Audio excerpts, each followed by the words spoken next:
I'm Brandi Trom-Anderson. I am teacher of the blind and visually impaired and COMS for Bismarck Public Schools. This is my 26th year as the TVI here. How I got into the field, I attended University of Mary and I got my elementary and special education degree. And at that time, it was hard to get a job. I finished halfway through the year and I didn't get a job right away, so I started as an aide down at a school where they housed a lot of the students with severe and multiple disabilities, and I worked with several students who were totally blind. And back then, Wayne Triska was the program coordinator, and he would come down and he must have liked what he saw, and they were trying to recruit somebody, so he asked me, hey, would you ever be interested in becoming a teacher of the blind and visually impaired? And you know, just getting out of college, I was like, well, let me think about it. So yeah, so that's kind of how I got into it. It kind of came to me. How did you hear about APH? I started in '98, and I don't really remember much about APH, like how it existed. I think just throughout the years, as APH started to promote their products more, and their products have just become more and more useful for the huge population that we serve. And I do think that COVID has just really amped things up as far as awareness, you know, all the webinars that they have and things like that. I think it just them being able to promote their products more.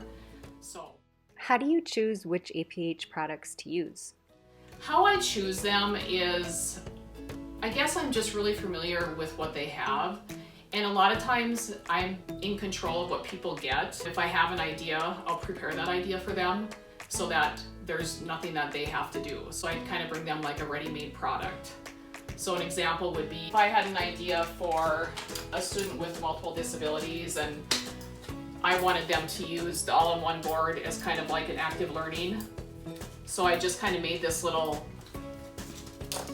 jig that can hook on the top. I would come with this already made versus having them make it. And that's kind of, I think that's my key to getting people to use the products with their students is not to rely on them to have to make it. What do you order from APH?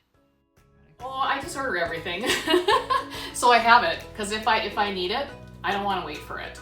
As you can see, I'll have stuff on hand so that when I'm at a school and I have the idea, I want to be able to take it right away. I don't want to have to wait for something. So I do kind of have my own lending library. The hardest part is keeping track of things. Where I take things, I kind of try to keep a spreadsheet, but with teachers moving all the time, things get tucked away, and I still get things sent to me at the beginning of every year.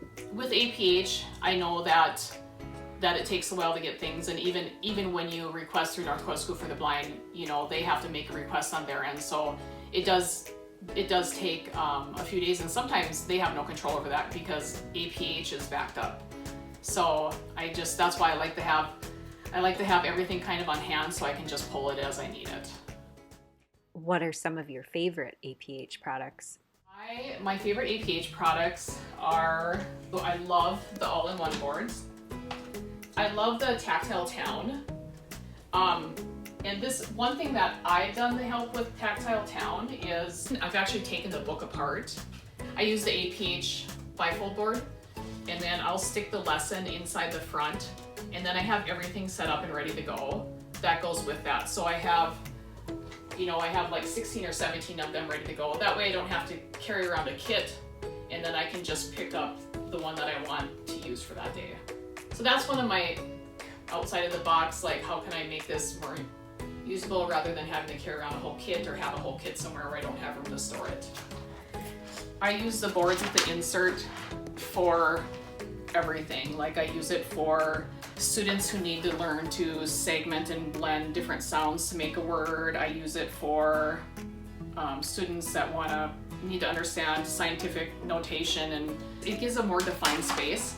So I use these a lot for sorting activities. I also use them for my CVI students. Sometimes if students with CVI that need like that defined space, or a student who is totally blind in the classroom and needs like a defined space so they can find where things are at.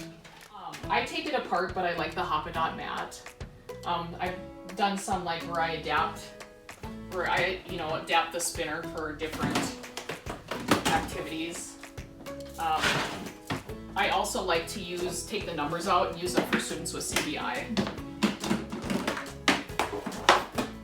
So yeah, I often take kits apart. They don't really stay a kit. So yeah, a lot of times if I have a student that with CVI or whatever, I might just send all of these numbers, take them to a school. I also love the electronic dice. That's probably one of my favorites. This is the electronic dice.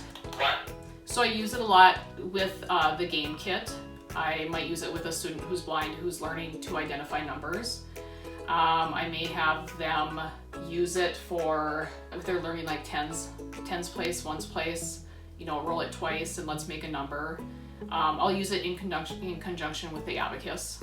And so they roll a number, set the number, roll the number, add that, subtract that. So I do wish that APH would come out with something similar that you could push it, you randomize like a letter or randomize like a numbers beyond 6 so that you could use it for more things. I always think that like kids love anything that has some kind of an output. It kind of makes them engaged a little bit more. Tell us about your office. A lot of our older schools have an apartment where a custodian used to live so that somebody was at the school at all times. So this, back in the day, was the custodian's apartment. I'm actually underneath the stage of the gym, and so I have a bathroom with a shower that I use for storage. I'm storing things in there. And then this was like, I guess maybe like a coat room or a closet. So I have a lot of my little room materials in here, some of the APH balls, and then also all these awesome APH bags that I can just grab to carry stuff. Back in the day, we would have kids down here and do like daily living skills in this little kitchen area. I used to have also a refrigerator and a stove, but they had a fire at a different school, and so they just removed all the stoves. And then over here on the other end is where I have all the shelving with all my materials that are APH, non-APH.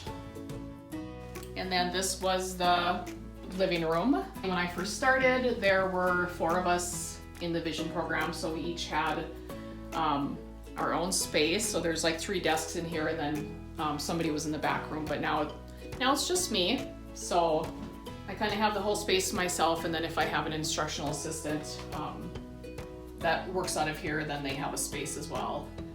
This is nice. I like this space because, we always have to save the boxes, so it's kind of a nice area for me just to keep all my boxes and for my embosser or APH materials in case they would need to be sent back. It's a beautiful Hello, boys and girls. day for a neighbor.